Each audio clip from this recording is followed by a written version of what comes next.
Tonight, we're going to dismantle an image that has been sitting quietly in your mind since childhood. You've seen it 1,000 times. A round blue world, swirled with white cloud, hanging perfectly still against a wall of pure black. A clean line where the blue ends and the dark begins.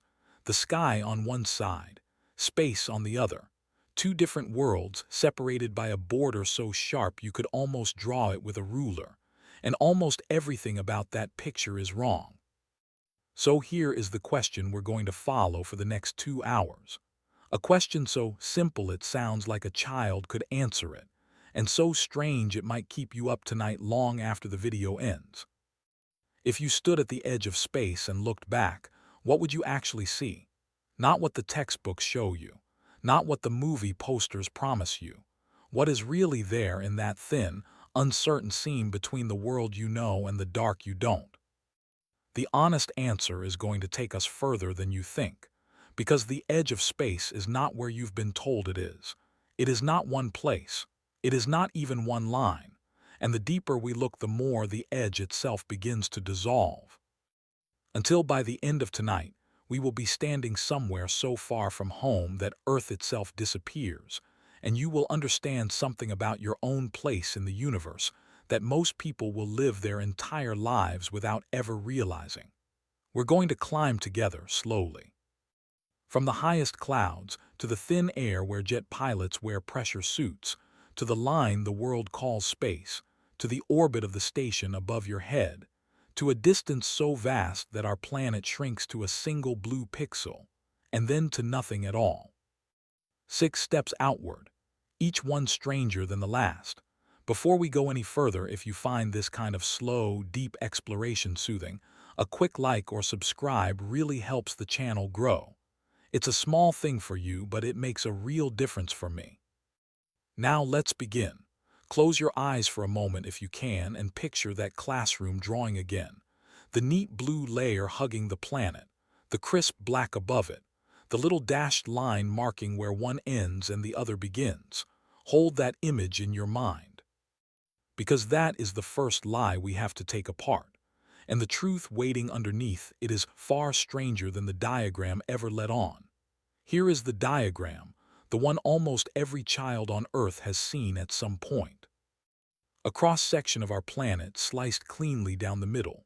At the bottom, the brown crust. Above it, a band of blue, sometimes labeled in childlike letters as the sky. And then just above that band, a flat horizontal line drawn confidently, like the edge of a table. Above the line, black. Below the line, blue, atmosphere on one side, space on the other. Done. That diagram has been quietly teaching us a lie for our entire lives. Because if you could shrink yourself down to the size of an atom and ride a single molecule of nitrogen upward from the surface of the Earth, you would never find that line. You would never feel a click, a snap, a moment when one world ends and another begins. What you would feel instead is a slow, patient, almost reluctant thinning.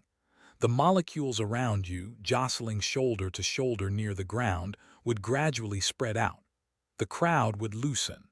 The conversations between particles would grow quieter, then sparser, then almost lonely.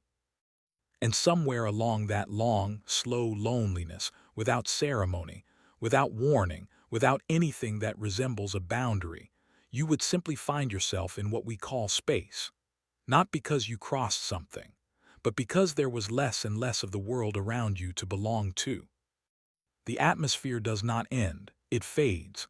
Let that sit for a moment, because almost every story you've ever been told about space begins with the assumption that there is somewhere to go, a door to walk through, a surface to break, a line to cross, and there isn't. Not really. What we call the edge of space is a number we wrote down because we needed one, not because the universe ever drew one for us. To understand how strange this is, we have to climb together slowly through the layers of the air above your head. Imagine yourself rising gently as if the world itself were releasing you. You don't have to picture a rocket. You don't have to picture wings. Just picture yourself drifting upward, the way a thought drifts upward when you're falling asleep, and let the world fall quietly away beneath you. In the first 12 kilometers, you pass through almost all of the air there is. This thin band, hugging the planet like a damp cloth on warm skin, is the troposphere, and it contains roughly 3/4 of the entire mass of the atmosphere. Every cloud you've ever seen lives here, every weather system, every storm, every breath any animal has ever taken on Earth has happened inside this layer. 12 kilometers. If you could drive a car straight up at highway speed, you would leave it behind in about 6 minutes. It is so thin compared to the planet itself that if Earth were the size of an apple, the troposphere would be thinner than the skin you'd peel off it. And yet, by the time you reach the top of that layer, 80% of the atmosphere is already beneath you. You keep rising. Now you are in the stratosphere, the calm, stratified layer where commercial airplanes prefer to fly to avoid the turbulence below. You pass 20 kilometers, 30, 40. The sky around you has stopped being blue. It has become a strange, dim cobalt, almost violet at the top. Above you, the black of space has already begun to bleed in, even though you haven't left the atmosphere at all. You are still inside the air. You are simply inside so little of it that there is no longer enough to scatter the sunlight into blue. At 50 kilometers up, you are above the ozone layer, above the highest weather balloons, above 99.9% of every molecule of air on the planet.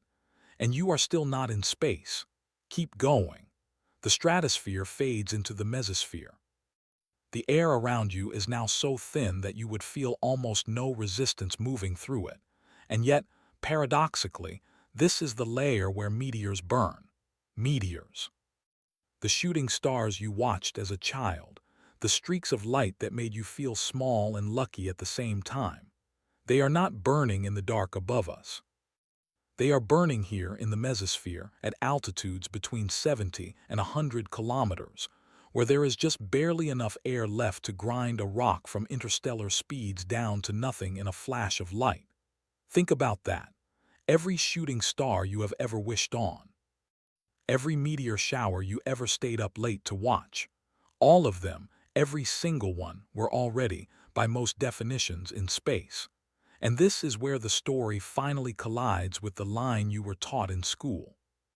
Because somewhere up here, in this strange, blue-violet, almost empty region where meteors die, and the sky has nearly given up on being a sky, a Hungarian-American engineer named Theodor von Kármán once tried to do something very practical. He was not trying to define the edge of space. He was just trying to answer an engineering question. At what altitude does the air become so thin that an aircraft can no longer rely on the lift of its wings to stay aloft? Past that point, a flying machine would have to travel so fast, so impossibly fast, that it would essentially be in orbit. It would no longer be flying. It would be falling sideways around the Earth faster than it could fall down.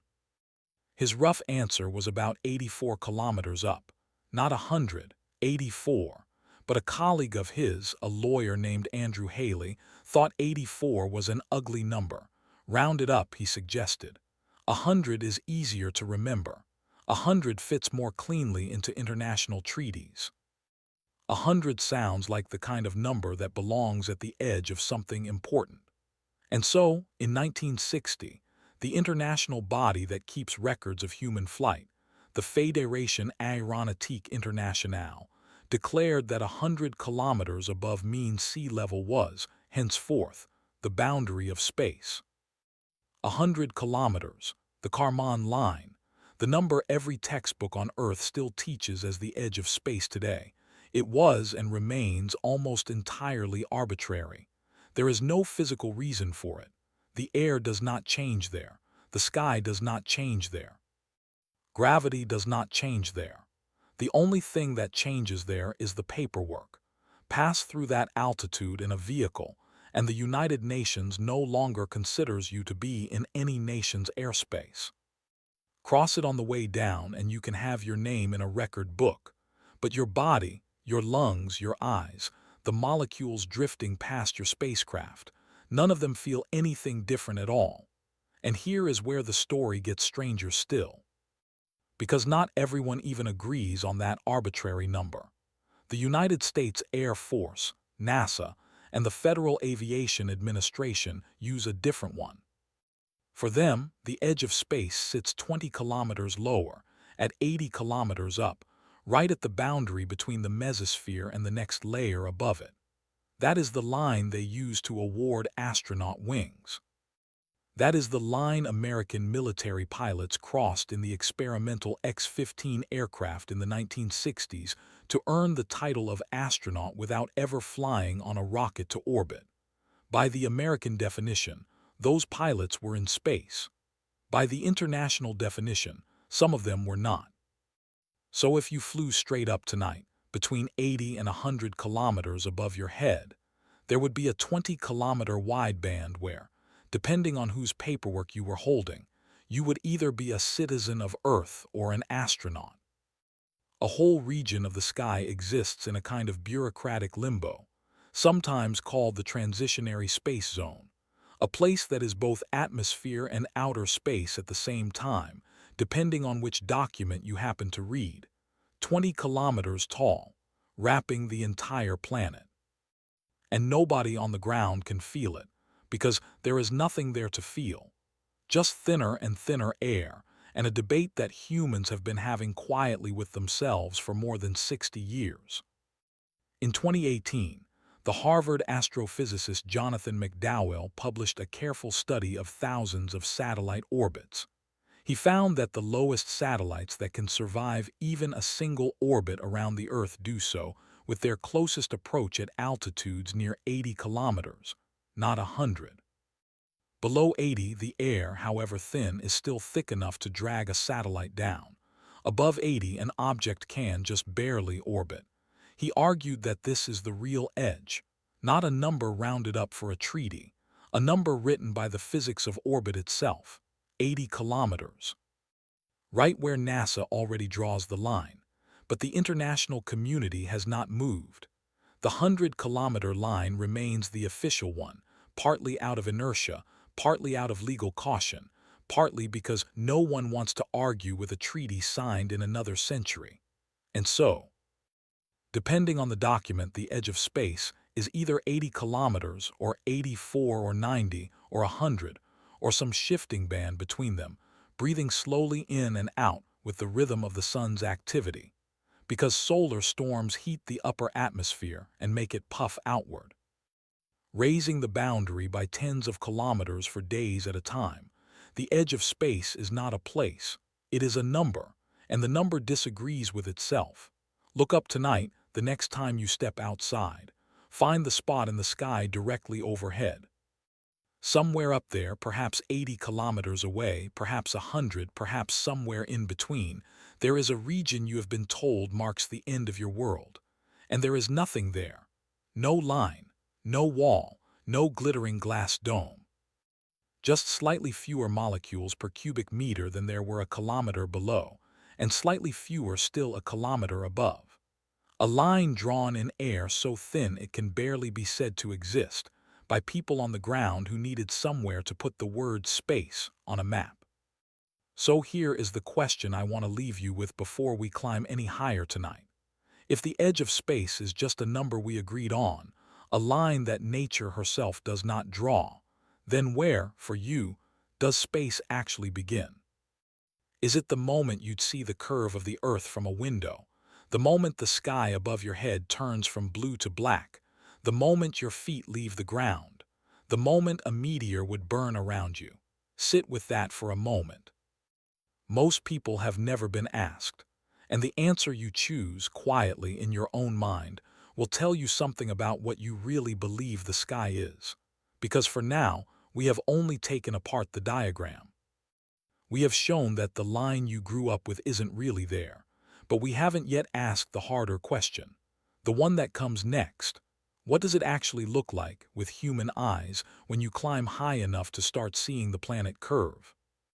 Not at the official edge of space, not at the Kármán line, but in the strange, lonely region just below it, where a few human beings in pressure suits and tiny capsules have already been.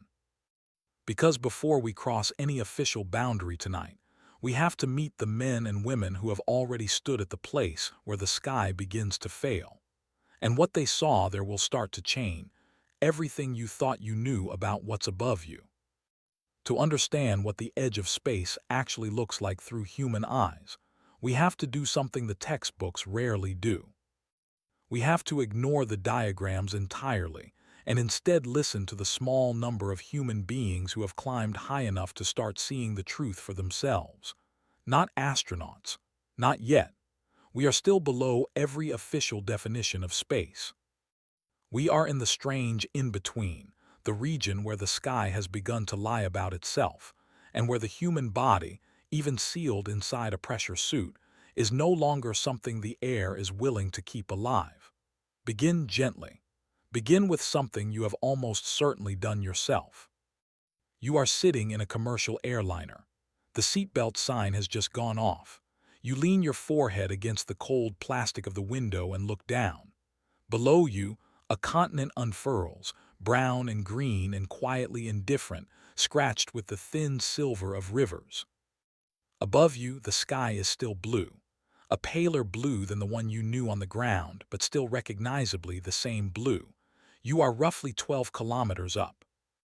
The pilot announces the altitude in feet, 35,000 or 39,000, and the number sounds enormous to most of the passengers, and it is enormous, and it is also nothing.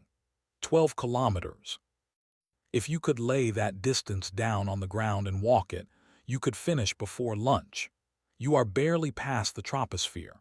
80% of the atmosphere is still beneath you, but a full 100% of it is still beneath the satellites. The sky from a jetliner window looks the way the sky has always looked to humans, because aerodynamically, biologically, almost philosophically, you are still inside the world. You are not in space. You are not even close. You are roughly an eighth of the way to the lowest, most generous definition of where space begins. And yet, even at this trivial altitude, something subtle is already happening. Look up, not down. Tilt your head against the window and look at the sky directly above the aircraft. It is darker than it should be, just slightly. Just enough that, if you've flown often, you might have noticed without naming it. The blue has begun to bleed toward indigo. Not because the atmosphere has thinned dramatically, but because there is now less air above you than there was on the ground, and so less of the sunlight scattering through it. The color of the sky is, in a literal sense, a measurement of how much air is left above your head. As that number drops, the color darkens. The shift has already begun, 12 kilometers up, in an ordinary aircraft on an ordinary afternoon, and almost no one ever looks. Now we climb higher, much higher. We leave the world of commercial flight behind, and we enter the strange, lonely territory of the spy planes. In the late 1950s, an American aircraft called the U-2 began flying reconnaissance missions at altitudes above 21 kilometers, almost twice the height of an airliner. The pilots wore pressure suits, sealed and bulky and uncomfortable, because at that altitude an unprotected human body would not simply suffocate. The air pressure outside would be so low that the water in your blood would begin to boil at body temperature. The condition has a name: ebullism. The blood literally turns to foam inside the veins. The U-2 pilots flew above the layer of air that keeps human biology possible at all, and they did it for hours at a time, alone, in a single-seat cockpit, looking down at a planet that almost no one else on Earth was permitted to see from that angle. Their reports are remarkably consistent. The horizon, they said, was no longer a line. It had become a curve, subtle, gentle, but unmistakable. The Earth had stopped pretending to be flat. Above them, the sky was no longer blue. It had become a deep twilight indigo, with stars visible in the daytime if you knew where to look, and the sun itself, hanging in that darkening dome, had taken on a strange, harder quality. The light coming through the cockpit was the same light that falls on satellites. It had not been softened. It had not been filtered. The atmosphere, that careful diffuser that turns sunlight into the gentle warmth of an afternoon on the ground, was almost entirely beneath them. Almost. Not quite. A decade later, the U-2's successor, the SR-71 Blackbird, would routinely cruise at altitudes near 26 kilometers, faster than 3 times the speed of sound. Its pilots wore full-pressure suits identical in concept to the suits worn by astronauts on the space shuttle. Their flights took them so high that the curvature of the Earth was no longer subtle. It was the dominant feature of the windshield. One Blackbird pilot, Brian Schule, later described looking down and being unable to find any feature on the surface that did not look small. Continents looked small. Mountain ranges looked small. The clouds, which from the ground had been towering and majestic, were now a thin, smeared layer beneath him, like frost on a window pane, and he was still, by every definition, inside the atmosphere. He was a third of the way to the Kármán line, 2/3 of the way to NASA's 80-kilometer boundary. He had not, by any treaty or any record, been to space. And yet, the planet beneath him had become something he could hold in his eyes all at once. This is the strange in-between, the place where the view begins to belong to space, but the body still belongs to the atmosphere. And it is here, at the upper edge of this region, that a small number of human beings have done something stranger still. They have ridden balloons higher than any aircraft has ever flown, opened a hatch, and stepped out. The first was an American Air Force captain named Joseph Kittinger. In August of 1960, Kittinger ascended in an open gondola helium balloon to an altitude of just over 31 kilometers, 3 times higher than a commercial airliner. He wore a pressure suit.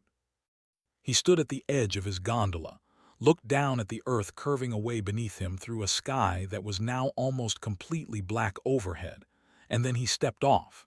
He fell for 4 minutes and 36 seconds before opening his parachute. He reached speeds estimated near 900 kilometers per hour. He was, for those 4 minutes, the fastest unaided human being who had ever lived, falling through air so thin it could barely be said to slow him at all. In the recordings of his ascent, you can hear him calmly describe the sky. He calls it hostile. He says he sees the curvature of the Earth and the blackness of space, and that he is small in it, that he is very small in it, and that no man should be there. He was 31 kilometers up, not yet halfway to any official edge of space. And he understood in his body that he was already somewhere humans were not supposed to be. For more than 50 years, his altitude record stood. Then, in October of 2012, an Austrian skydiver named Felix Baumgartner ascended in a pressurized capsule to 38.97 kilometers above the New Mexico desert. He stepped out into a sky so dark that the sun, hanging in it, looked like a flashlight in a cave. He fell. He broke the speed of sound with his body. No vehicle around him, no wings, no engine. Just a man in a suit falling fast enough to compress the air in front of him into a shockwave. He landed safely, 4 minutes and 20 seconds later on his feet in the desert. And then, 2 years after that, in October of 2014, a former senior engineer at Google named Alan Eustace did something even stranger. He went higher than Baumgartner had, higher than anyone has gone since. He did it without a capsule, just a pressure suit, hanging directly beneath a helium balloon 120 meters tall, slowly drifting upward through the thinning air for more than 2 hours. He reached an altitude of 41.42 kilometers. Then a small explosive charge released him from the balloon, and he fell. His freefall lasted 4 minutes and 27 seconds. He passed through the sound barrier in about 35 seconds. His peak speed reached 1,320 kilometers an hour, faster than a rifle bullet, and he later said that he felt none of it. There was no rush of wind. There was no scream of speed. The air around him was so thin that he could not hear his own velocity, All he could hear, he said, was his own breathing inside the helmet. He felt, in his own words, like he was falling in a void. That record still stands today. More than a decade later, no human being has ever fallen from higher, and here is the part that should stop you for a moment. Eustace was at 41 kilometers. The Kármán line is 100. The NASA definition of space begins at 80. Even by the most generous count, Eustace was less than half the way to the edge of space. He was not, by any official definition, an astronaut. He had not, by any treaty, been to space at all. And he looked up and saw the blackness of the universe with his own eyes. He looked down and saw the entire curve of the planet, the thin blue arc of the atmosphere hugging it like a final breath, and the world beneath that arc reduced to a flat, dim, almost lunar surface. He saw the sun in a black sky. He saw stars in daylight. He felt no wind, heard no sound, sensed no motion. And then he fell back into the world. There is something deeply unsettling about this. Because the diagrams in school, the textbooks, the official treaties, all of them imply that what astronauts see, what they describe, what they bring back as evidence of having visited some other realm, only begins beyond the line. And it doesn't. It begins long before the line. The black sky overhead, the curve of the Earth, the thin glowing seam of the atmosphere on the horizon, all of these things are visible to a human eye more than 50 kilometers below where space is officially supposed to start. The view of space, the experience of space, the look of space, all of it begins to leak downward into the atmosphere itself, long before any boundary. Which means, if you are honest about it, the edge of space is not a line in the air. It is not even a band. It is a gradient that begins somewhere around 20 kilometers up and slowly intensifies for the next 200. The sky darkens. The horizon curves. The stars appear in daylight. The blue rim on the edge of the world grows thinner and more fragile. And at no point does anything change suddenly. There is no moment of arrival. There is no door. If you had been one of the U-2 pilots, you would have said you had seen space, even though you were still inside the atmosphere. If you had been Kittinger, you would have said the same. If you had been Baumgartner, if you had been Eustace. Every one of them, in their own words, in their own breath, described what they saw using the language of space, even though every one of them was, by every official definition, still on the wrong side of the line. And every one of them came back changed. Quietly. Subtly. In ways most of them never quite managed to put into words. Eustace, in his interview years later, used the word peaceful. Kittinger used the word hostile. Baumgartner said almost nothing for a long time after he landed. None of them, despite their training, despite their decades of preparation, had been ready for what it would feel like to see the planet curve beneath them with their own eyes. So here is the question I want you to sit with before we climb any higher tonight. If you could ride a balloon slowly for 2 hours up through the thinning air and stand at 40 kilometers above the Earth, looking out through a visor at the black sky and the curving blue planet beneath you, with nothing between you and the universe but a sheet of plexiglass and a layer of fabric, do you think you would feel afraid? Or do you think you would feel something else, something most people on the ground never get to feel? The skydivers who have done this almost never use the word fear. They use words like peaceful, quiet, detached, calm. What does that tell you about where the real edge is, if the people who have stood closest to it describe it as peace? But for all the strangeness of what these few human beings have seen, they have still only reached the lower edge of the in-between. They have not crossed the official boundary. They have not orbited. They have not floated. They have not stayed. And the moment a human being finally does cross the line we call the edge of space, even by the lowest definition, something changes again. Not in the body, not in the view, but in the entire relationship between the human and the planet beneath them. Because once you cross that line, you stop falling toward the Earth. You start falling around it.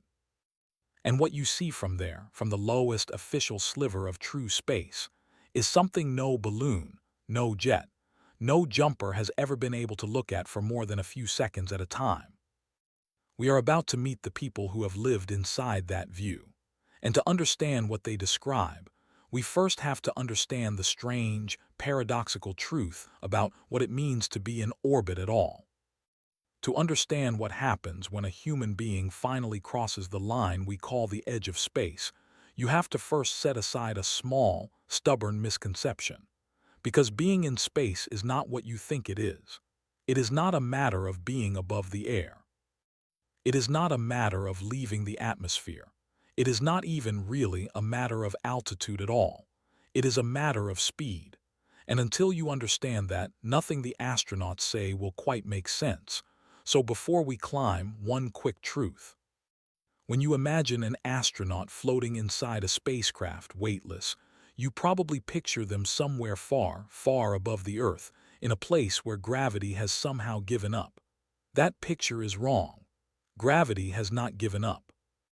At the altitude where the International Space Station orbits, somewhere between 400 and 420 kilometers above your head, gravity is still about 90% as strong as it is on the surface beneath your feet.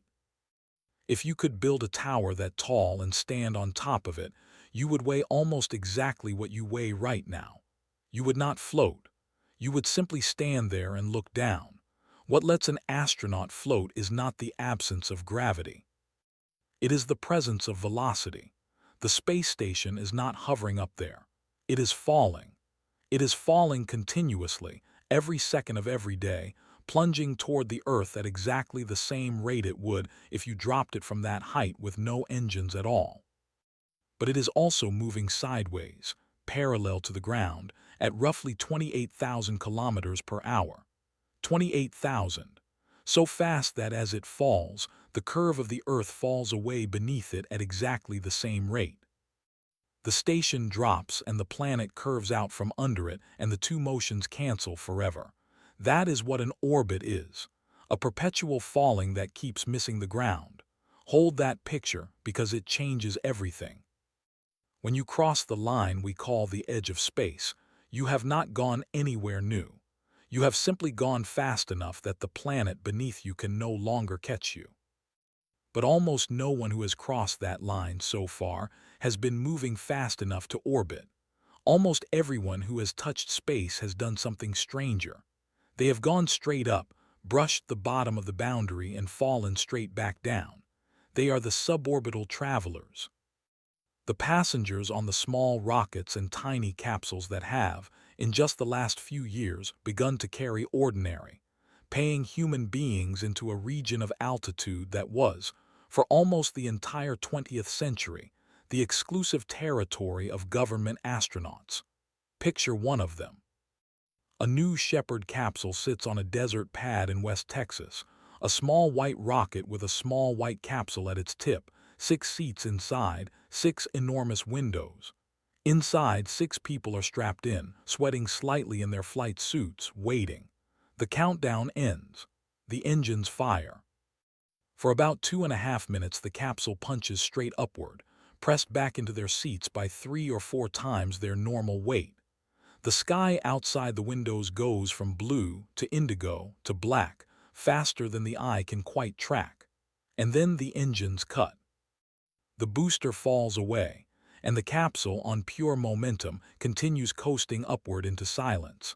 This is the strange part, the part the passengers never quite seem prepared for. The silence.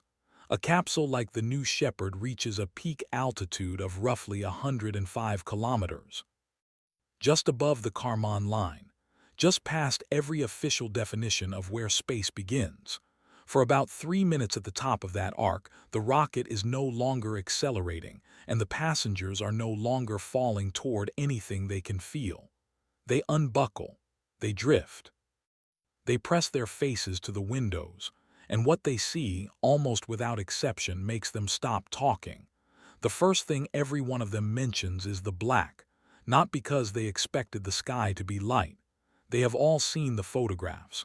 They have all watched the videos.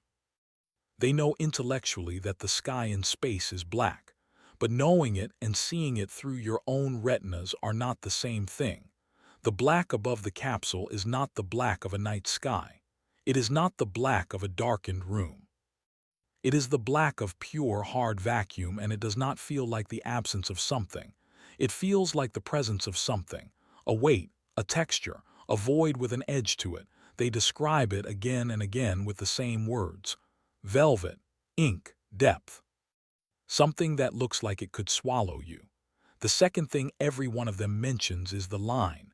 Because from the capsule's window, looking down toward the Earth, the planet is no longer a flat horizon. It is a curve. And clinging to that curve, hugging it like a wet film on the surface of a marble, is the atmosphere. Not as a sky, as a layer. A thin, glowing, blue-white seam no thicker from this distance than the lacquer on a piece of furniture. They can see, with their own eyes, the entire breathable thickness of the world, every cloud, every weather system, every breath any living creature has ever taken compressed into a fragile shell, so thin that if the Earth were the size of a basketball, the whole atmosphere would be no thicker than a coat of paint. That is the moment that almost every astronaut and every space tourist comes back changed by. Not the black, not the weightlessness, the thin glowing line that contains everything they have ever known. The realization, in a single visual instant, that the atmosphere is not a sky, it is a skin. A delicate, almost translucent skin, stretched across a rock that is itself almost nothing in the vast surrounding nothing. And you and everyone you love and every story ever told and every animal that has ever lived have always existed inside that one thin coat of paint. Astronauts have given this experience a name. They call it the overview effect. And though the term sounds clinical, the experience itself is anything but. People come back from suborbital flights, from short hops barely 100 kilometers up, and they speak as if they have grieved something. They speak slowly. They use the word fragile. They use the word small. They sometimes, without warning, begin to cry.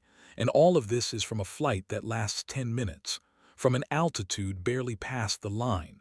Now climb higher. Go 4 times higher.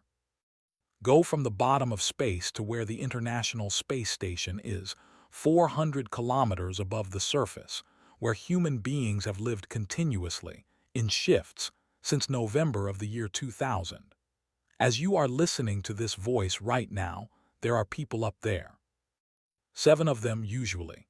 Eating, sleeping, looking out the window, working in zero gravity in a series of pressurized cylinders strung together into something the size of a football field, hurtling around the world once every 90 minutes. That last sentence should stop you, even half asleep. Once every 90 minutes. The astronauts on the space station do not have a day and a night. They have 16 of each. 16 sunrises and 16 sunsets every 24 hours. Every 45 minutes, the sun rises somewhere along their orbit. Every 45 minutes after that, it sets. The Earth beneath them, that calm familiar globe of school maps, rolls under the station faster than thought. An entire continent crossing the window in the time it takes to drink a cup of coffee. And from that altitude, the view is no longer just a thin blue line on a horizon. The Earth fills the window. It is not a planet hanging in the distance. It is the entire floor. When you look down, the world is the floor of the universe, curving away in every direction, with the impossibly thin blue seam of the atmosphere clinging to its edge. Look up, and the black sky is above you. Look ahead, and the world arcs out into the distance and disappears around the curve. The sense of being on top of the planet, of being above everything, does not really work up there. The astronauts often describe it the other way around.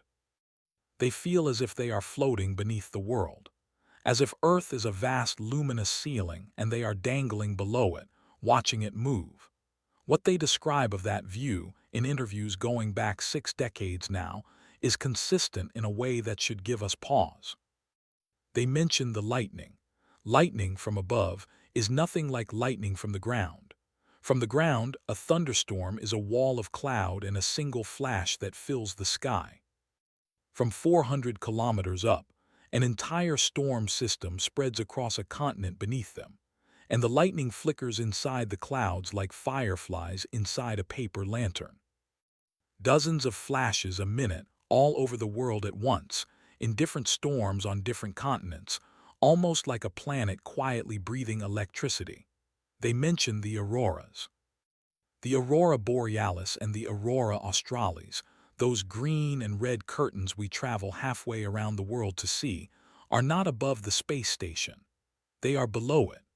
The auroras dance in the upper atmosphere at altitudes between about 100 and 300 kilometers, which means the ISS, gliding through its orbit at 400 sometimes, flies directly over them, looking down through ribbons of glowing green light that wrap around the polar regions of the planet like silk thrown over a sleeping animal. Astronauts have described drifting up to the cupola, the small bay window on the underside of the station, and watching auroras unspool beneath their boots for an entire orbit at a time. 45 minutes of green light moving slowly under the world. They mention the cities.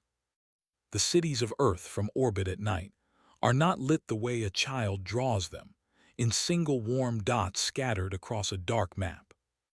They are huge, sprawling, blue-white organisms, with arteries of road light reaching out into the surrounding dark, with patterns that look almost biological, almost like nerve tissue under a microscope. The Nile River at night lights up as a long, bright thread across the dark blackness of the Egyptian desert, because almost every Egyptian lives within a few kilometers of the water, and from orbit, the river of human life is more visible than the river of water itself. And here is the thing they mention almost in passing, and that you should not let pass. The space station, despite being 4 times higher than the Kármán line, despite being in space by every official definition, is still inside the Earth's atmosphere. Read that again. It sounds wrong. It sounds like a contradiction. It is neither. The layer of the atmosphere above 85 kilometers, the thermosphere, extends upward for hundreds of kilometers more. It is, at those altitudes, so thin that it is essentially a vacuum by any normal definition. There are no winds you could feel. There is no pressure you could measure with a barometer. There is no oxygen to breathe. But there are still molecules, tens of thousands of them per cubic centimeter. Wisps of nitrogen, oxygen, helium, hydrogen, drifting at the very edge of the planet's grip and slamming into the International Space Station at orbital speed, 28,000 kilometers an hour, every single second of every single day. That collision creates drag. It is very, very gentle drag, imperceptible to anyone aboard, but it is constant, and it is real, and it slowly bleeds energy out of the station's orbit. The ISS loses something like 50 to 100 meters of altitude every day, just from quietly plowing through the thin gas at the top of our atmosphere. To stay where it is, it must be reboosted. Several times a year, a visiting spacecraft fires its engines and gives the station a small push, lifting it back up to where it belongs. Otherwise, it would slowly spiral inward into thicker and thicker air and eventually fall back down. So the people who have lived longer in space than anyone else in history, the astronauts of the ISS, are not even in vacuum. They are in atmosphere. The thinnest, faintest possible atmosphere, but atmosphere nonetheless. Earth's air is still around them. They are flying through the upper sky, not above it. The boundary they crossed when they launched from the ground, the Kármán line, was a legal boundary, not a physical one. The atmosphere they left behind was still there when they got to 400 kilometers up. It was just so thin that they could mostly ignore it. And it does not end at 400 kilometers. It does not end at 500. It does not end at 1,000. Which is the strangeness we are walking into next? Because if the air still reaches the space station, the next obvious question is, how much further does it actually go? How thin can air get before it stops being air? Where, if anywhere, does the Earth finally let go of its own atmosphere? And the answer, when astronomers finally went looking for it, turned out to be one of the strangest discoveries of the last 60 years. Earth does not really let go. So here is the question I want you to hold for a moment before we climb again. If you could somehow be there just once in the cupola of the space station, looking down through that bay window at the planet rolling beneath your feet, at the auroras flickering green over the poles, at the lightning blinking quietly inside the clouds, at the thin glowing blue line that is the only thing standing between every human life and the void, what do you think would change in you? Be honest with yourself. Would it make you feel small? Would it make you feel responsible? Would you come back angrier at the way we treat each other down here, or gentler, the way so many astronauts have? Sit with that, because the people who have actually been to that window almost never come back the same. But the ISS, as high as it feels, is not really high at all. It is barely a 16th of the way to the orbit of the Moon. It is less than a 10% of the way to the next planet over. And the atmosphere we have been calling Earth's air does not stop where the space station floats. It reaches outward, much further outward, further than anyone until quite recently ever imagined. We are about to leave low orbit behind and step into a region of altitude where the human body has only rarely been, where the planet beneath you finally becomes a complete object, a full disk, a whole world hanging in space.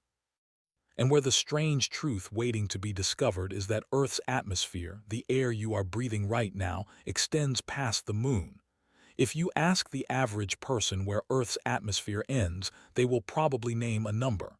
60 miles, 100 kilometers, the Kármán line, the textbook boundary. And if you ask them what is past it, they will say space, empty space. Cold black vacuum all the way to the Moon, all the way to the planets, all the way to the stars. This is not just incomplete. It is one of the largest underestimates in the history of human ideas about our own planet. Because Earth's atmosphere does not end at 100 kilometers. It does not end at 1,000. It does not even end at the distance of the Moon. It reaches further than that. It reaches almost twice as far as that. It reaches a distance that is so absurd that, for most of the 20th century, no one even thought to look for it. But before we get to that revelation, climb with me to the next plateau, the place where Earth, for the first time, begins to look like a complete object. You are now leaving low Earth orbit behind. You are passing the altitude of the space station. You are passing 500 kilometers, 1,000, 2,000, 10,000. You are crossing through a region of orbits where almost nothing lives, because the Van Allen radiation belts, two enormous donut-shaped regions of high-energy particles trapped by Earth's magnetic field, fill these heights with a slow, invisible danger. Astronauts who pass through them on their way to the Moon do so quickly, on a deliberate trajectory designed to limit their exposure. The space station deliberately stays beneath them. Most satellites either fly under them or above them, never inside. You cross through anyway. You climb. You are now at 20,000 kilometers up, then 30,000, and finally, somewhere around 36,000 kilometers above Earth's equator, you reach an altitude that has a special, almost magical property. At that exact height, an object orbiting in the same direction the Earth is spinning will take exactly 24 hours to complete one circuit, which means, from your perspective at 36,000 kilometers up, the planet beneath you appears to stop moving. It simply hangs there. You do not see continents rolling past in 90-minute orbits anymore. You see a single point on the Earth's surface, fixed under you, all day, every day, forever. This is geostationary orbit. It is where most of the world's communications and weather satellites live. The ones that beam your television signals and watch your hurricanes. They hover, motionless, above their assigned spots on the equator, because at that altitude they happen to be orbiting at exactly the right speed to match the spin of the world beneath them. And from up there, Earth has finally become what your imagination has always pictured it to be: a full disk, a complete sphere, a planet hanging alone in front of a black sky. The space station, 400 kilometers up, never gets to see this view. From the ISS, the Earth fills too much of the window. The astronauts can never get back far enough to see the whole planet at once. They see continents, they see oceans, they see weather systems, they see the curve of the horizon disappearing past the edge of the cupola. But they never, in a single glance, see the entire round world. The Earth is too big and too close. They are pressed up against it. At geostationary orbit, 90 times higher than the ISS, the Earth finally fits in your eye. It is a blue and white marble, about the size of a tennis ball held at arm's length, surrounded on every side by the deep black of space. You can see the whole of it, the day side glowing in sunlight, the night side dark, but flickering with the lights of cities along the terminator, that thin curving line where day becomes night. You can see entire weather systems spiraling slowly from one continent to another. You can see ocean currents, dust storms moving across the Sahara, the faint pale dust of the Saharan dust plume drifting all the way across the Atlantic to the Caribbean, all visible in a single frame, all moving in slow, patient time. 3 places in the modern world routinely look at Earth this way: the crews of weather satellites watching their feeds, the astronauts who have, on a small number of historic missions, traveled past geostationary distance, and the camera on board the DSCOVR spacecraft at the L1 Lagrange point, 1.5 million kilometers from Earth, which takes a full disk image of the day side of our planet every 2 hours and sends it home. But the first human beings to see Earth this way did not have a camera on a satellite. They had a small spacecraft about the size of a station wagon, and 3 men inside it, and the year was 1968. On December 24th of that year, the Apollo 8 spacecraft, the first crewed mission to ever leave the gravitational neighborhood of Earth, was looping around the backside of the Moon. The 3 astronauts on board, Frank Borman, Jim Lovell, and William Anders, were the first human beings in the history of the species to lose sight of Earth entirely. For about 45 minutes on each lunar orbit, the bulk of the Moon was between them and home, and no radio signal could reach them, and no telescope on Earth could see them. They were, in the most literal possible sense, the loneliest 3 human beings who had ever lived. And then, on their 4th orbit, as the spacecraft came back around the lunar limb, William Anders happened to glance out of his window. Above the gray, lifeless, cratered horizon of the Moon, something blue had risen. It was Earth. It was Earth, rising over the lunar landscape the way the Moon rises for us on a clear evening, except it was not the Moon. It was home. A bright, swirled blue and white sphere, hanging in absolute black above a colorless rock. Anders, without realizing he was about to take what would become one of the most famous photographs in human history, grabbed a camera and snapped it. The picture is now known as Earthrise. You have certainly seen it. The Earth, half lit, half dark, suspended in the void above a barren gray foreground. The astronaut who took it later said something simple and devastating. "We came all this way to explore the Moon," he said. And the most important thing we discovered was the Earth. 4 years later, in December of 1972, the crew of Apollo 17 took an even more famous photograph. The spacecraft was on its way to the Moon. The sun was directly behind them, illuminating the entire face of the Earth at once. One of the astronauts pointed a Hasselblad camera out the window and pressed the shutter. The resulting image showed the planet from pole to pole, Africa and Antarctica, and the entire Indian Ocean and Arabian Peninsula, all in a single full disk, hanging in black. That photograph, taken about 45,000 kilometers from Earth, is called the blue marble. It is, by some measures, the most reproduced image in human history. The astronauts who took these pictures came back fundamentally altered. Borman, the commander of Apollo 8, returned from the moon and said simply that he had seen the Earth and would not forget. Anders said that nothing in his life ever felt the same afterward, and that he could no longer take seriously the borders between countries. Edgar Mitchell, who walked on the moon during Apollo 14, came home so changed by what he had seen out the window on the way back that he eventually founded an institute to study consciousness and human experience. He said that looking at Earth from 250,000 miles away, he felt an overwhelming sense that the universe was, in some way he could not entirely articulate, alive. This is the view from 45,000 kilometers, from 100,000 kilometers, from 250,000 kilometers, the view at the distance of the moon, the view, in other words, from inside Earth's atmosphere. Stop on that sentence. Let it sit. Because here is the revelation we have been climbing toward. For more than a century, the atmosphere was taught to schoolchildren as a thin shell. 12 kilometers of troposphere, 50 of stratosphere, 120 if you were generous and counted the thermosphere. 500 if you counted the exosphere, the outermost layer where Earth's gases slowly leak away into the solar wind. That was where every textbook drew the line. 500 kilometers, maybe 1,000.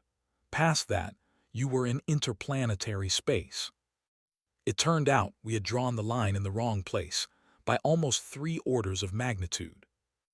In 1996 and 97 and 98, a joint European and American spacecraft called the Solar and Heliospheric Observatory, SOHO for short, was looking at the Sun from a position about 1.5 million kilometers from Earth. One of its instruments, called SWAN, was sensitive to a particular wavelength of ultraviolet light called Lyman alpha, the wavelength emitted by lonely hydrogen atoms scattering sunlight. As part of its work, it occasionally turned to image Earth itself and look at the faint ultraviolet glow of the upper atmosphere from outside. The data sat in an archive for 2 decades. Then, in 2018, a team of scientists led by Igor Balyukin at the Russian Space Research Institute decided to take another look. What they found, when they analyzed the data carefully, was that the faint cloud of hydrogen atoms around Earth, the layer that scientists had been calling the geocorona, did not end where everyone had assumed it ended. The textbooks had said the geocorona stopped somewhere around 200,000 kilometers from Earth, because at that distance, solar wind and sunlight pressure should have stripped the hydrogen atoms away. The SOHO data said otherwise. The geocorona reached more than 3 times further than that. It reached 630,000 kilometers from Earth's surface, almost twice the distance of the Moon. Read that again, slowly. Almost twice the distance of the Moon. The Moon, which orbits Earth at an average of 384,000 kilometers, sits inside Earth's atmosphere. Not next to it, not above it, inside it. The Moon, our beloved companion, the silver light that has hung over every culture and every poet who has ever lived, is, by any honest physical accounting, flying through the outermost wisps of Earth's air. Igor Balyukin, when he announced the result, said it as simply as it could possibly be said. The Moon flies through Earth's atmosphere. Now, the gas at those distances is so thin that it makes the inside of any vacuum chamber on Earth look like syrup by comparison. At 60,000 kilometers up, on the day side of the planet where solar pressure has compressed the cloud a little, there are roughly 70 hydrogen atoms per cubic centimeter. 70 atoms, in a region of space the size of a sugar cube. By the time you reach the Moon's distance, the density has dropped to 1/5 of an atom per cubic centimeter. By any human definition, that is vacuum. You could not feel it. You could not measure it with anything but the most sensitive scientific instruments on Earth. If you stood on the Moon, you would not see Earth's atmosphere around you. You would not feel it on your skin. You would not taste it in your mouth. But it is there. It is unambiguously, observationally, scientifically there. The hydrogen atoms surrounding the moon are not interstellar hydrogen. They are not solar wind hydrogen. They are escaping water vapor from Earth, ancient molecules of H2O that were broken apart by sunlight in our upper atmosphere, releasing their hydrogen into space, where it lingers in a vast, almost invisible halo around the planet. Every drop of water that has ever evaporated on Earth has, in some sense, contributed to that halo. The clouds of the Amazon, the breath of every animal, the mist on every mountain. A small fraction of each of them has, over the eons, climbed slowly up through the layers above and joined the cloud of hydrogen atoms that wraps Earth out to a distance of 630,000 kilometers. So when the astronauts of Apollo took their photographs of Earth from the moon, when they looked at that blue marble hanging in what they thought was the void, what they did not know, what no one knew until 2018, was that they were never out of the air. They were standing inside the outermost edge of the atmosphere of their home planet. They had not left. They had been inside Earth's air the entire time. They had been inside it when they landed. They had been inside it when they bounced across the gray dust. They had been inside it when they looked up at our blue world and felt that ache of distance. The first photograph of the geocorona, in fact, was taken from the surface of the moon by the Apollo 16 astronauts in 1972, using a small ultraviolet camera they had set up on the lunar dust. The picture shows Earth surrounded by an enormous faint halo of glowing hydrogen, extending in every direction. At the time, no one understood the scale of what they were photographing. They thought they were imaging some kind of thin outer layer. They did not realize that the outer layer they had photographed was, in fact, surrounding them. They were standing inside the very atmosphere they were taking a picture of. This is what scale looks like when you finally stop drawing lines on it. The atmosphere of Earth is 50 times wider than Earth itself. 50 times. If Earth were a basketball, the atmosphere would be a sphere 30 feet across, with the basketball floating somewhere near its center. If Earth were the size of a marble, the atmosphere would fill a beach ball.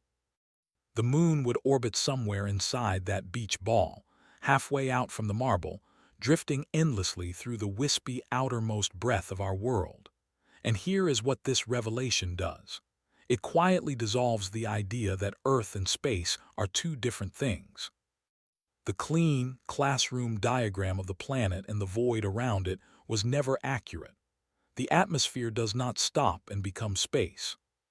It reaches outward, thinning, fading, glowing in ultraviolet light, until at last, far past the orbit of the moon, it merges so gradually with the gas of the surrounding solar system that no instrument can quite tell the difference anymore.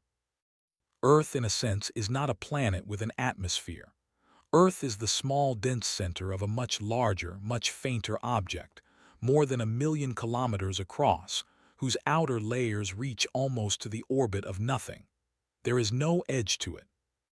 There is only a slow, ancient, patient bleeding outward into the rest of the universe. So here is the question I want you to hold before we go further still. Knowing now that the moon, for as long as it has existed, has been flying through the outermost wisps of Earth's atmosphere, do you feel any differently about the moon when you next look up at it on a quiet evening? Does it feel a little less distant? A little more like part of us?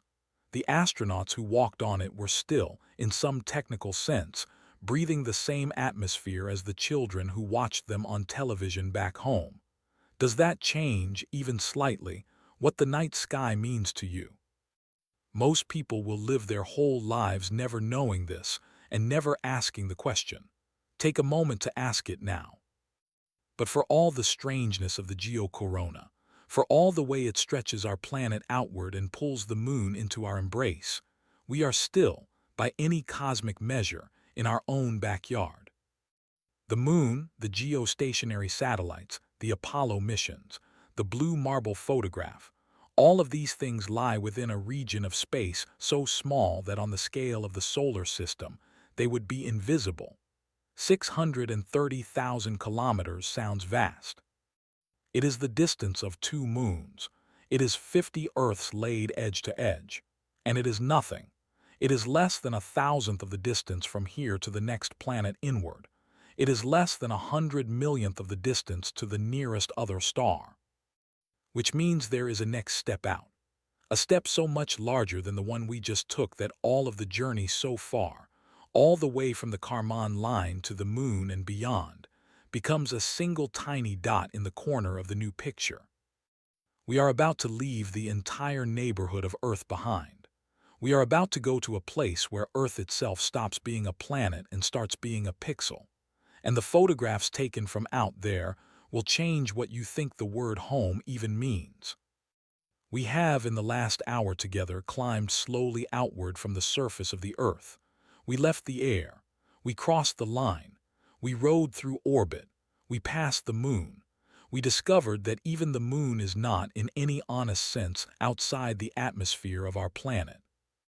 And at every step, despite the expansion, despite the increasing strangeness, the Earth itself has remained the central object in the picture. A blue and white sphere, a planet, a world, always in every photograph, recognizably the home of every story you have ever heard. That is about to end.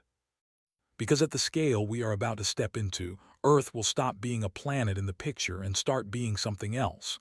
A point of light, a dot, a pale, lonely speck, indistinguishable from the dust on a camera lens. And once you have seen the photographs taken from out there, with your own attention if not your own eyes, you will never be able to look at the night sky the same way again. So climb with me one more level slowly, because this one is different.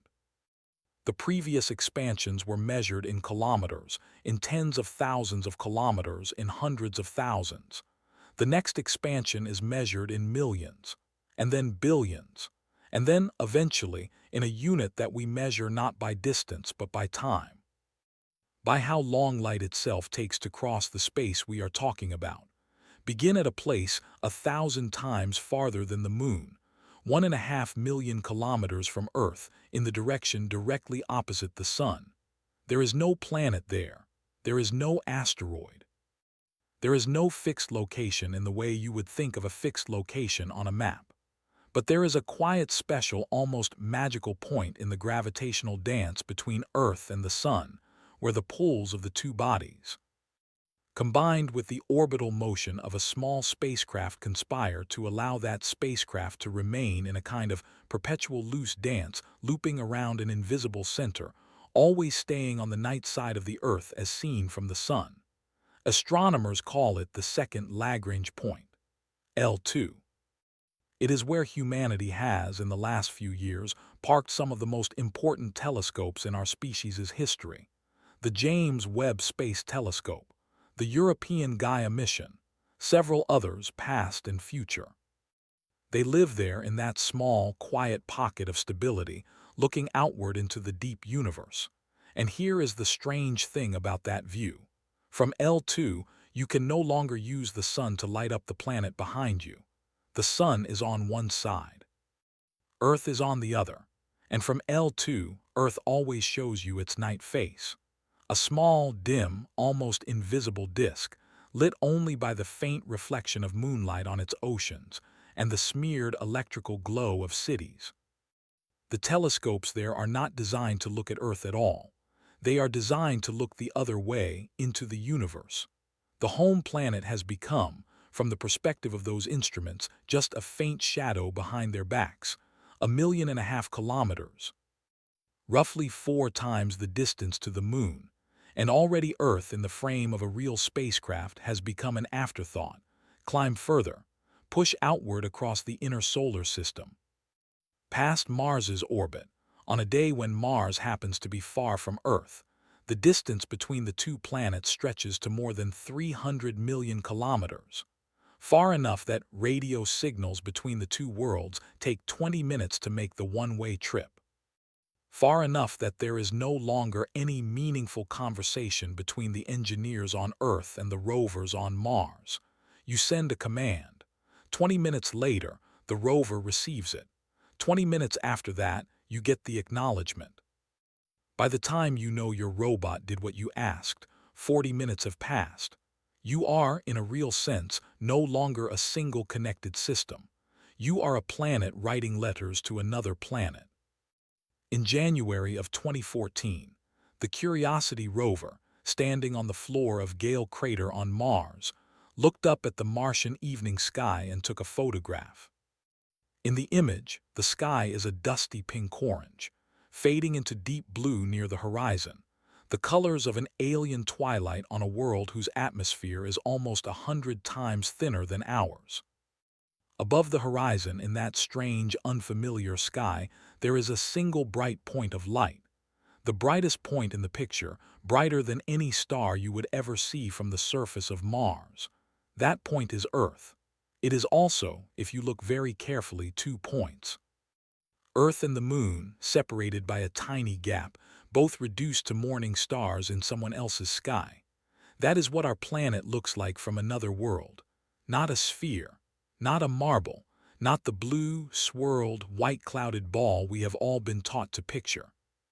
A single morning star, a point, brighter than Venus is to us but smaller in every meaningful sense because it is no longer recognizably anything. The atmosphere is invisible, the oceans are invisible, the continents are invisible, the mountains, the cities, the lights, the storms, the people. All of it has collapsed into one small white dot hanging at dawn in the sky of another planet, and a rover on the Martian dust took a snapshot of it so that we could see for the first time in our history what we look like from out there.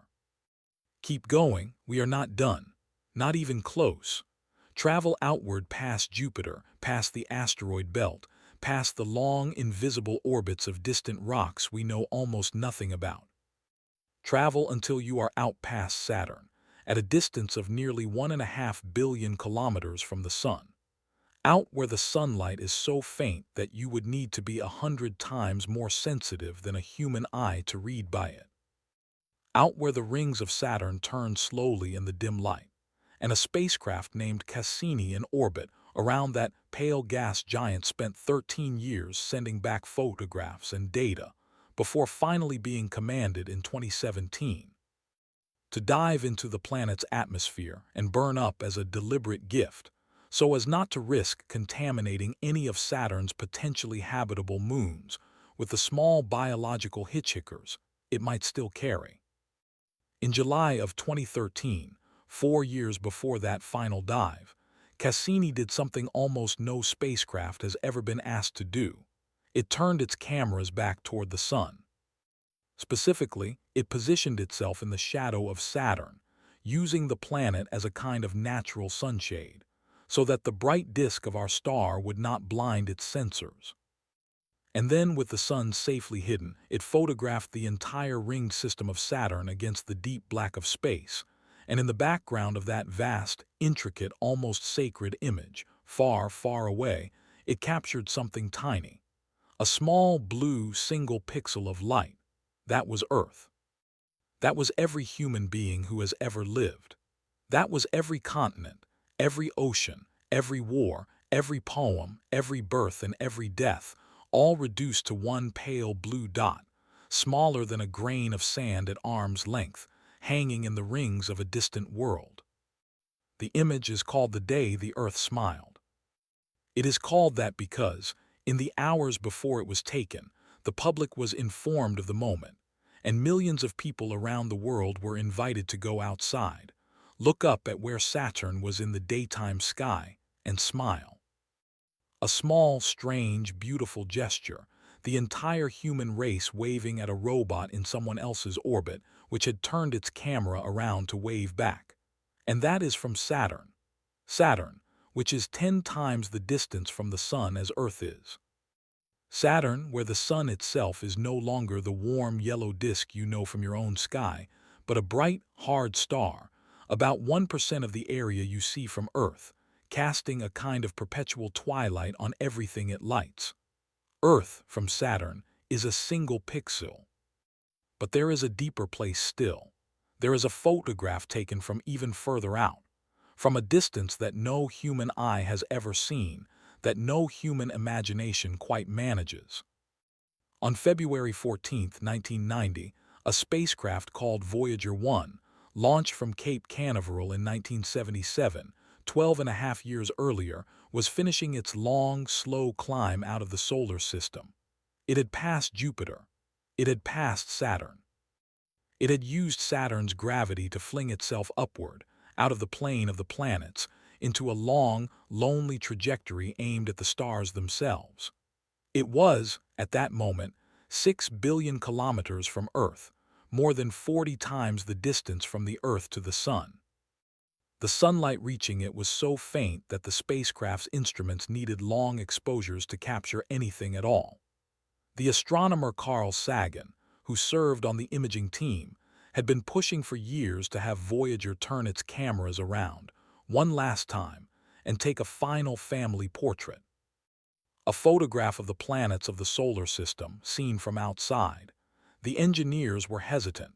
Pointing the cameras back toward the sun risked damaging them. There would be no scientific gain. The image would be nothing but a few dim pixels in a vast empty field. But Sagan insisted. Eventually, the team agreed. The commands were sent. Voyager turned. And from a distance of 6 billion kilometers, the spacecraft's camera looked back. It captured a series of frames, each one showing the sun as a small, bright star in a deep, dark field. And in one of those frames, almost lost in a thin band of scattered sunlight that happened to fall across the lens, there was a single bright point, less than a pixel wide, smaller than the dust on the camera, a faint, almost accidental, pale blue dot. That was us. Carl Sagan later wrote about that image, in a passage that almost no one who has ever heard it has forgotten. He pointed out that on that dot, every saint and every sinner who had ever lived, every emperor and every peasant, every loving couple, every hopeful child, every brutal war, every gentle act of kindness, every religion, every confident belief, every fragment of human experience had taken place. Every story you have ever read, every face you have ever loved, every quiet evening with a parent, every first kiss, every grief, all of it.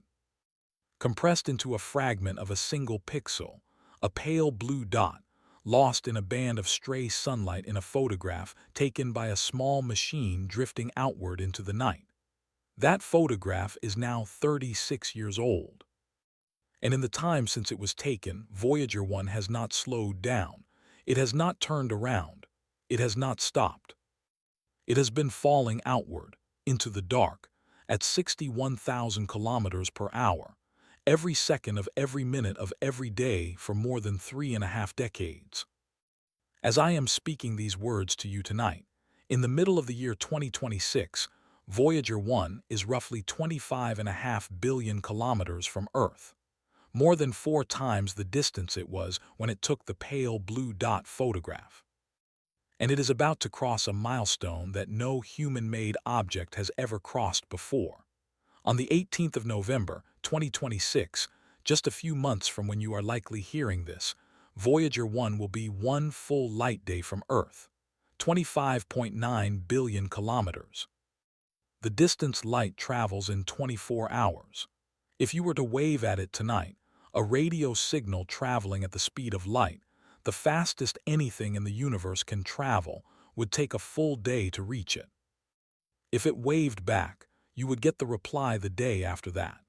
The spacecraft has, in its 48-year journey, traveled so far that the universe has begun to time-shift around it. It is no longer in conversation with Earth in any meaningful sense.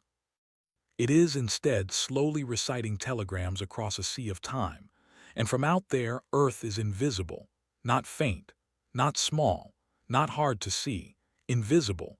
Voyager has long since lost the ability to image our planet at all.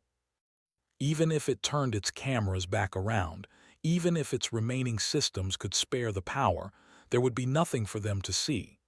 Earth would not be a pixel. It would be less than that. It would be lost in the noise of background stars and instrument grain. The Sun itself, from Voyager's current position, is now just one of the brighter stars in a field of stars. Not a disk, not a furnace, just a slightly more luminous point in a sky full of points. This is the strange, vertiginous truth of where we are in the universe. Voyager 1, the most distant human object, has been moving outward at speeds we ourselves can barely imagine for nearly half a century. It has crossed boundary after boundary. It has slipped out of the heliosphere, the bubble of solar wind and magnetic field that the Sun blows around itself like a slow breath. In August of 2012, it became the first human object to enter what astronomers call interstellar space. And yet, despite all of that, despite the staggering distance, despite the fact that signals to it take an entire day to arrive, despite the fact that Earth is no longer even a memory in its cameras, despite all of this, it has covered in 48 years. Less than 0.003% of the distance to the nearest star, less than 0.003% to Proxima Centauri, the closest other sun. Hold that for a moment because it dissolves a lot of comfortable assumptions. The journey from Earth to the edge of our own solar system, the journey we are still in the middle of taken by the fastest deep space probes humans have ever built, takes a human lifetime. And that journey is not even 1/10,000th of the way to the next inhabited possibility. Voyager 1 will, in the year 42,072, pass within 1.5 light-years of a faint red dwarf called Gliese 445. And even that close pass will happen 40,000 years from now. The probe will, by then, have been a silent dead piece of metal for tens of thousands of years. Its golden record, the famous disk of human sounds and images it carries, will still be on board, slowly drifting through the dark, a message from a civilization on a pale blue dot to whatever might one day find it. So this is what scale looks like from this distance. Not the friendly globe of geography class, not even the lonely planet of Apollo's Earthrise, not the marble, not the dot, just a vanishing, just a fading, just a slow disappearance into the background of an unimaginably larger picture. The view from here is the view of someone looking back at a place that no longer takes up any space at all. So here is the question I want to leave you with before we take the final, strangest step outward tonight. If you knew somehow that 36 years from now, the human race would launch one more photograph backward toward home, one more pale blue dot taken from somewhere even further out, what would you want it to show? Not what would you want it to look like. What would you want it to mean? Sit with that for a moment, because every astronaut, every probe, every camera that has ever turned around to photograph us has been doing the same thing in its own way, asking what we look like to the universe, asking what we are worth in pixels. But there is still one further step, one more zoom outward, because we have not yet left the solar system, not really. Voyager 1, 25 billion kilometers out, is past the heliopause, but it is not yet past the outer reaches of the Sun's gravitational influence. There is a region beyond it, almost unimaginable in size, a vast spherical cloud of icy bodies left over from the formation of the solar system that may stretch outward for a full light-year and a half. From inside that cloud, Earth is gone. The Sun is just a star, and the very premise of this entire video, the question of what the edge of space looks like from above the Earth, begins, finally, to dissolve. Because from out there, there is no edge of space. There never was. Earth is not a place you can be above.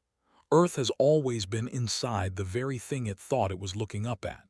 And tonight, in our last expansion together, we are going to step out into that cloud and see what that final realization actually feels like. Voyager 1, as we left it a moment ago, is 25.5 billion kilometers from Earth. That is an unimaginable distance. And yet, as we said, It is less than 0.003 of 1% of the way to the next star. The journey we have been on tonight, from the surface of your world to the most distant probe humanity has ever launched, has covered, on the scale of the universe, almost nothing at all. And the strangest part is still ahead of us. Because there is one more layer of distance to walk through. And once you have walked through it, the very question we began with, what does Earth look like from the edge of space, will gently, quietly dissolve in your hands. The answer will not be a number. The answer will be that there was never an edge to look from. Let us go there, slowly, with patience, and without fear. In August of 2012, Voyager 1 crossed a boundary, not a physical wall. There are no walls in space, but a boundary made of particles. The sun, every second of every day, blows outward a continuous stream of charged particles called the solar wind. These particles travel outward in every direction faster than the orbital motions of the planets. And they create a vast invisible bubble around our entire star system, a kind of cosmic snow globe of solar wind, inside which the sun's magnetic field and the sun's plasma are dominant over the magnetic field and plasma of the surrounding galaxy. This bubble has a name. It is called the heliosphere, and the boundary where the solar wind finally peters out, where the plasma blowing outward from our star is at last matched and overwhelmed by the plasma drifting between the stars, has a name as well: the heliopause. Voyager 1 crossed the heliopause in 2012. Voyager 2 crossed it in November of 2018. They became, the two of them, the only objects ever built by human beings to enter what astronomers strictly call interstellar space, the space between the stars. The space where the sun no longer dominates the plasma weather. But, and this is the part that is rarely emphasized, this is not the edge of the solar system, not by any meaningful measure. The sun still has gravitational influence far past the heliopause, far, far past it. The sun still keeps a hold on objects out at distances that make even Voyager's 25 billion kilometers look like the steps just outside your front door. Beyond the heliopause, in the cold, deep dark, there is theorized to be the most distant structure of our solar system. A vast, almost unimaginable shell of trillions of icy objects, drifting slowly in extremely long, extremely lonely orbits around the sun. We have never directly photographed it. We have inferred its existence from the long-period comets that occasionally fall inward from it, swing past the sun, and head back out into the dark, never to return for tens of thousands of years. We call it the Oort cloud, after the Dutch astronomer Jan Oort, who first proposed it in 1950. And the size of the Oort cloud is what finally breaks the scale. Estimates vary, because we have never been there, and we have very little direct evidence of where its outer edge truly is. But the leading numbers say something like this. The inner edge of the cloud begins somewhere around 2,000 astronomical units from the sun. That is 2,000 times the distance from the Earth to the sun. Voyager 1, after almost half a century of continuous flight, is at roughly 173 astronomical units. Voyager 1 is not even 1/10 of the way to the inner edge of the Oort cloud. At its current speed, it will take Voyager 1 about 300 years just to reach that inner edge. And from there, it will take another 30,000 years to cross to the outer edge. The outer edge. That is the part to sit with. The outer edge of the Oort cloud is thought to lie somewhere between 50,000 and 100,000 astronomical units from the sun. By the upper estimate, that is almost 1.5 light years out. By some more generous theoretical estimates, it may stretch as far as 2 or 3 light years. The nearest other star, Proxima Centauri, is just over 4. Which means the Oort cloud of our sun and the Oort cloud of Proxima Centauri may, at their outer edges, actually touch. Our solar system, in its truest, fullest sense, the sphere where our sun's gravity is the dominant force, reaches almost halfway to the next star. If you tried to draw this on a piece of paper, you could not. There is no logarithmic scale that does it gentle justice. Inside the Oort cloud, if you were drifting somewhere out at 50,000 astronomical units from home, the sun would no longer be the sun. It would be a single star. A bright one, yes, brighter than any other star in your sky, but still just one star among the thousands you could see. There would be no warmth on your skin. There would be no day. There would be no night. There would only be the unending cold of the deep dark and a small bright point that, if you knew its name, you would call home. Earth, from that distance, is not just invisible. Earth is unfindable. There is no telescope that could resolve our planet from out there. The sun's light, reflecting off our small blue rock, is so faint that against the glare of the sun itself, it would be lost in noise. We would be the third star out from the sun's edge, indistinguishable from a defect on a photographic plate. Mercury, Venus, Mars, Jupiter, Saturn, all of them, the entire system that has been the stage for every human story ever told, would collapse from the perspective of an Oort cloud comet into a single point of light surrounded by an indistinct fuzz. The blue marble would be inside that fuzz somewhere, but you would never be able to tell which speck was which. This is what cosmic distance means. Not far away, not very far away, hidden. The whole human story, every part of it, every nation, every animal, every continent, every climate, every quiet morning and every loud night, all of it folded into something so small, against the surrounding background, that no observer could pull it out of the noise. And we are still, mind you, in our own backyard. The Oort cloud is the outermost reach of our own sun's grip. Past it, the gravity of the sun finally loses to the gravity of the galaxy, and the great spiral of the Milky Way takes over. So let us now take the final step. Let us drift in our imagination just a little past that outer edge, 2 light years out from the sun, halfway to Proxima Centauri. Imagine yourself there somehow, in some impossible body suited to such a place. You look around. The galaxy hangs in every direction.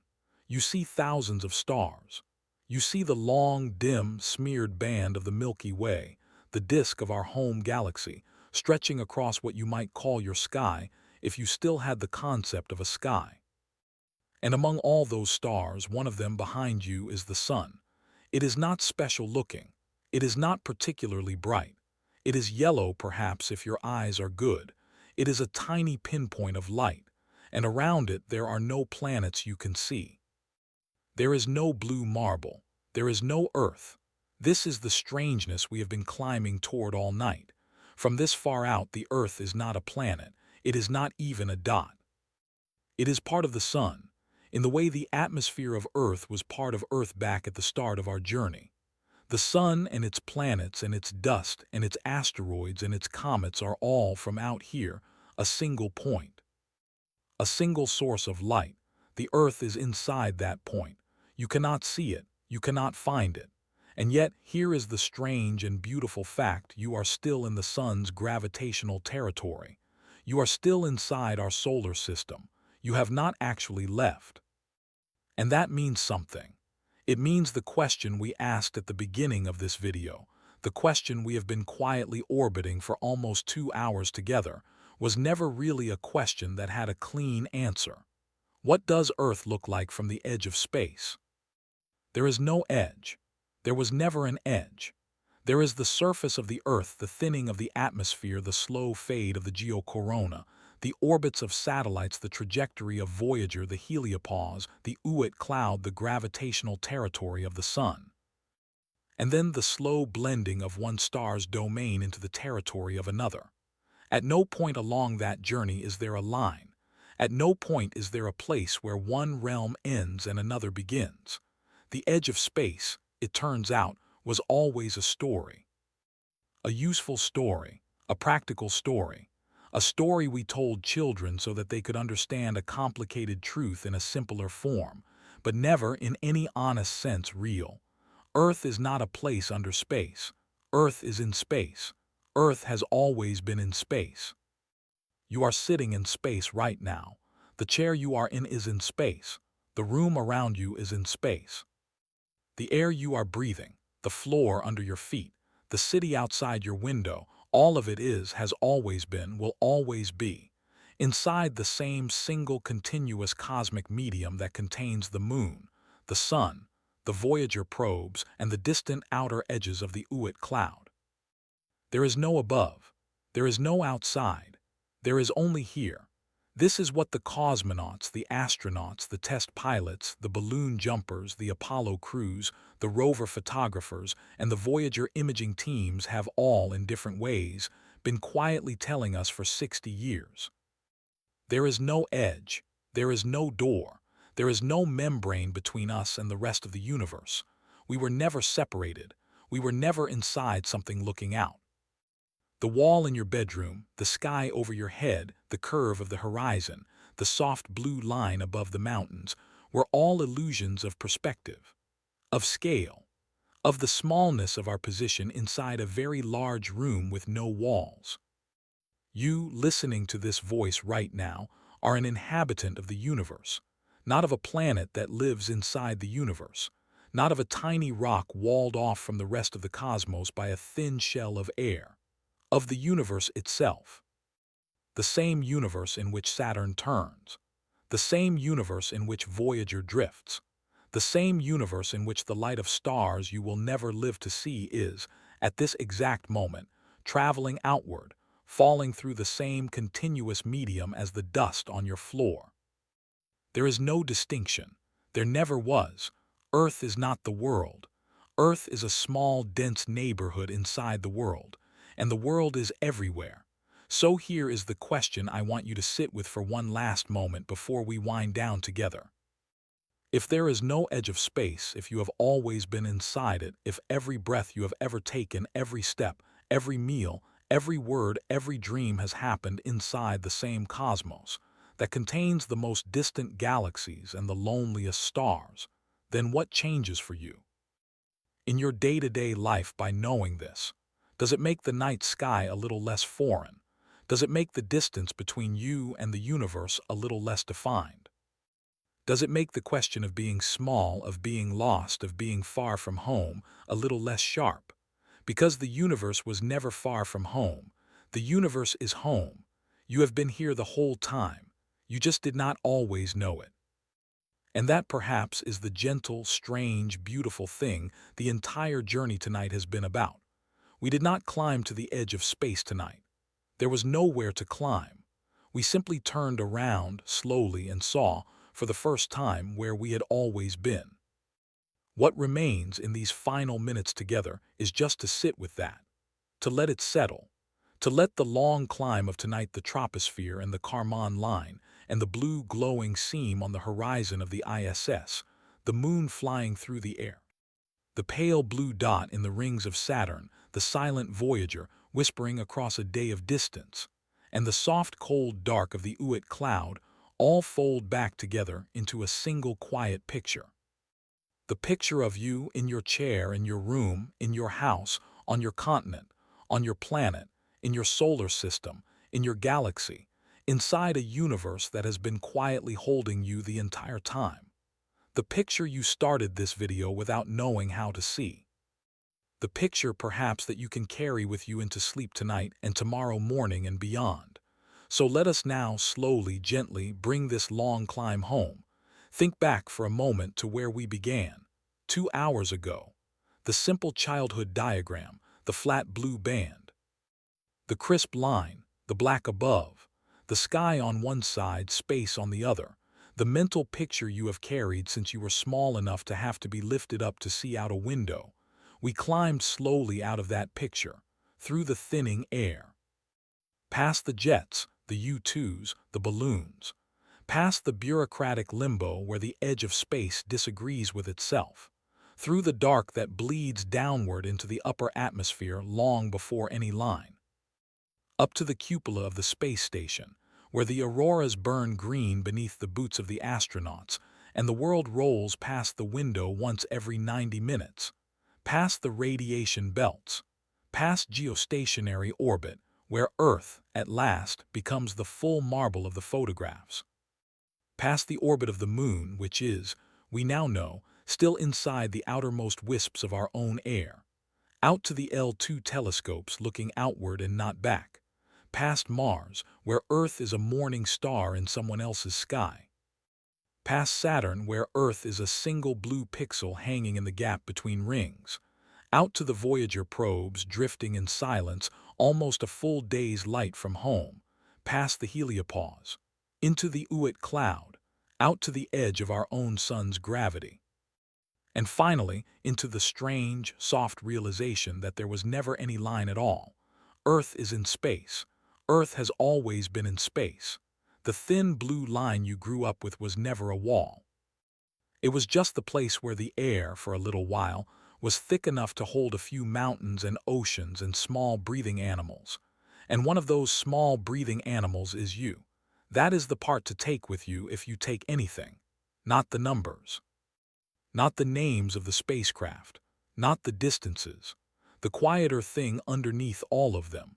You are not a creature trapped inside a small world looking up at a vast outside.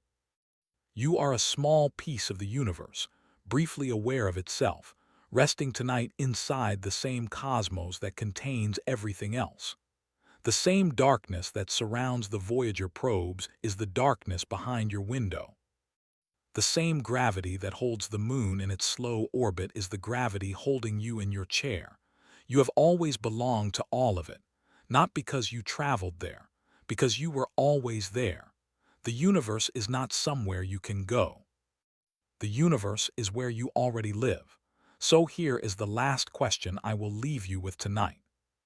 The next time you step outside, on a clear evening, and you look up at the stars, can you remember that the dark above your head and the ground beneath your feet are not two different worlds? That the line you have always drawn in your imagination between here and out there is not really there. It is a small shift in perception, a quiet one, but it is the kind of shift that, once made, gently changes everything else. If this slow climb has meant something to you tonight, if you would like to take more journeys like this one, a quick like or subscribe really helps the channel keep making them. It is a small thing for you, and it matters more than you might think for the work that goes into these videos. Thank you truly for staying with me this long. And now, as the night settles in around you and the world quiets down, let your shoulders drop. Let your breath slow. Remember that the air in your room is the same air that fades upward into the geocorona, and the geocorona is the same medium that surrounds the Moon, and the Moon is in the same darkness as Voyager, and Voyager is inside the same universe as you. Nothing separates any of it. You are, as you have always been, held inside the whole of it. Sleep well, small traveler. Sleep well under the stars you have never really been beneath. Good night.